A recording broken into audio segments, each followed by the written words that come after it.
Rojas Boulevard dito sa Manila. Ayan ang mga sasakyan mabibilis.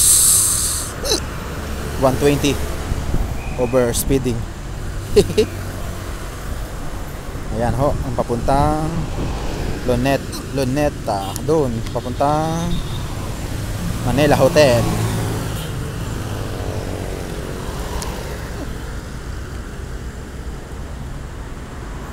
Tara na at mamasyal sa Manila.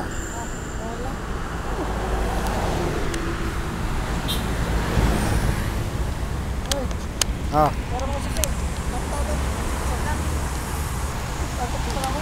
Ha?